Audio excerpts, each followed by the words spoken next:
ಪ್ರತಿದಿನ ಬಿಎಂಟಿಸಿ ಬಸ್ನಲ್ಲಿ ಓಡಾಡುವ ಪ್ರಯಾಣಿಕರು ಈ ಸುದ್ದಿ ನೋಡಲೇಬೇಕು. ಬೆಂಗಳೂರಿನ ಟ್ರಾಫಿಕ್ ನಡುವೆ ಬಸ್ಗಾಗಿ ಕಾದು ಕಾದು ಸುಸ್ತಾಗಿದ್ದೀರಾ? ಹಾಗಿದ್ರೆ ಇಂದಿನಿಂದಲೇ ಈ ಚಿಂತೆ ಬಿಟ್ಬಿಡಿ. ಯಾಕೆಂದ್ರೆ ಬಿಎಂಟಿಸಿ ಸಾರಿಗೆ ಸಂಸ್ಥೆ ತಮ್ಮ ಪ್ರಯಾಣಿಕರಿಗೆ ಸಿಹಿ ಸುದ್ದಿಯೊಂದನ್ನು ನೀಡಿದೆ. ಹೌದು, ಸಾರಿಗೆ ಇಲಾಖೆ ತಮ್ಮ ಪ್ರಯಾಣಿಕರ ಅನುಕೂಲಕ್ಕಾಗಿ ನಮ್ಮ ಬಿಎಂಟಿಸಿ ಎನ್ನುವ ಹೊಸ ಬಿಎಂಟಿಸಿ ಡಿಜಿಟಲ್ ಆಪ್ ಒಂದನ್ನು ಪರಿಚಯಿಸ್ತಾ ಇದೆ.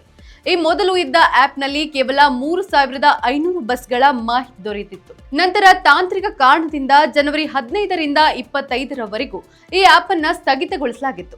ಆದರೆ ಇದೀಗ ಹೊಸ ಆಪ್ನ ಮೂಲಕ 5,200ಕ್ಕೂ ಅಧಿಕ ಬಸ್ಗಳ ಲೈವ್ ಟ್ರ್ಯಾಕಿಂಗ್ ವ್ಯವಸ್ಥೆಯನ್ನ ಸುಲಭವಾಗಿ ಮಾಡಬಹುದು. BS6 ಮತ್ತು EV ಬಸ್ಗಳ ಆಗಮನ ಮತ್ತು ನಿರ್ಗಮನಗಳ ಮಾಹಿತಿಯಿಂದ ಹಿಡಿದು ಎಲ್ಲಾ ರೀತಿಯ ಡೀಟೇಲ್ಸ್ ಗಳನ್ನ ಕ್ಷಣಾರ್ಧದಲ್ಲಿ ಪಡೆಯಬಹುದು. ಸೊ ಟೆನ್ಷನ್ ಬಿಡಿ, ಈಗಲೇ ಆಪ್ ಡೌನ್ಲೋಡ್ ಮಾಡಿ ಆರಾಮವಾಗಿ ಪ್ರಯಾಣಿಸಿ.